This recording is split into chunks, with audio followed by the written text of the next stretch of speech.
Reserve Bank of Australia will decide today if it will lift interest rates once again. Markets bracing for an expected increase on top of the current cash rate of 1.35%. So let's go to Canberra and let's take the Treasurer, Jim Chalmers. These are not decisions taken by the government, they're decisions taken by an independent Reserve Bank, and they can explain and defend their own decisions. The New South Wales ICAC has said that pork barrelling could be considered as corrupt conduct. Given the conduct of the last government, what's your reaction to that? And are you going to be ruling out any kind of pork barrelling under your government? Well, one of the reasons why we've got almost nothing to show for this $1 trillion of Liberal debt is because our predecessors made an art form of rorting the budget.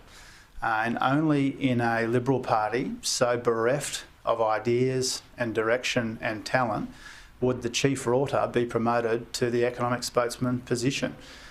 We've got a situation where the budget that we've inherited, heaving with that $1 trillion in debt, is chock full of rorts and waste, and that's the whole reason why Katie Gallagher and I are partway through an audit of rorts and waste in the budget. My primary focus is on the economic and fiscal consequences of all of that, all those rorts and all that waste, which were the defining features of the budget for the best part of a decade. Are you up for a fight with the opposition on the fuel tax excise deadline? Look, we're trying to bring the country together around our big economic challenges. I don't look for fights unnecessarily. I think the coalition trashes their own credibility by campaigning against their own policy. You know, it was only a few days ago that Angus Taylor was trying to goad the government into ending this fuel excise relief, and now they say they're all for it. You know, they get one bad Newspoll and they spend $3 billion in one hit. I hope those polls don't come out more regularly, because what we've seen is a trashing of their credibility. You can't take these characters seriously on the economy. They are the chief architects of $1 trillion in debt with not enough to show for it. They're simultaneously asking for us to spend more and spend less at exactly the same time. It's reminiscent of the time they demanded an invite to a job summit that they wanted cancelled. They have absolutely no remaining credibility when it comes to the budget. They made a mess of the budget, and our job is to start cleaning it up. With this expected interest rate hike, what are going to be the impacts? Well, Australians are going to need to brace, unfortunately, for another interest rate rise.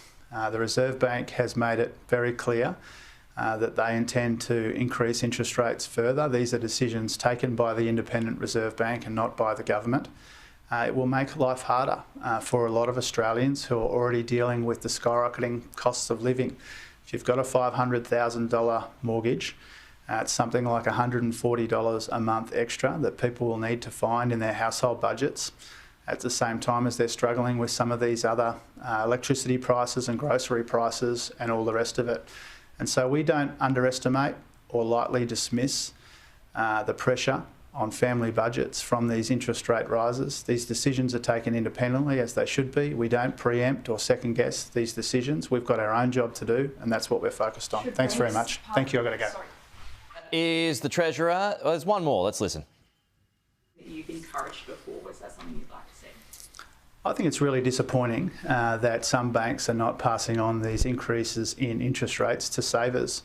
You know, savers have been the principal victims of interest rates when they were incredibly low, and they should be the beneficiaries of rising interest rates. You know, there needs to be some positives out of this, and for savers, they need and deserve higher interest rates on their savings, and so I'll have the opportunity to convey to the banks directly my expectation that these interest rate rises get passed on to savers. For those people who live off savings, they've been doing it tough for some time now, and it's time they got a bit of relief.